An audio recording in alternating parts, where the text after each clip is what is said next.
Hello friends, welcome back to the my new video guys and my YouTube channel guys. Today friend we are going to talk about guys Infinix phone guys navigation setting, and today we'll tell you guys how to enable gesture navigation mode and how to use it. Today friends I will show you, I will tell you guys. So before starting video friend, first of all go and subscribe the channel guys, click the bell icon and like the video. So friends, now let's see how can we enable guys gesture navigation mode. Friends, today friends I will show you friends. So open your phone setting guys. After on phone setting guys, you can see this tab setting in your phone. So friends, you will have to click on guys your phone system setting, tap here.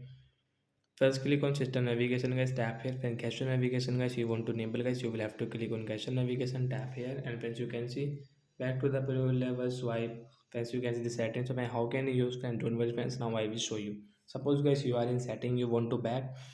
So guys, you cannot back from here. Friends, you can back from your right, and guys your left side you can back easily.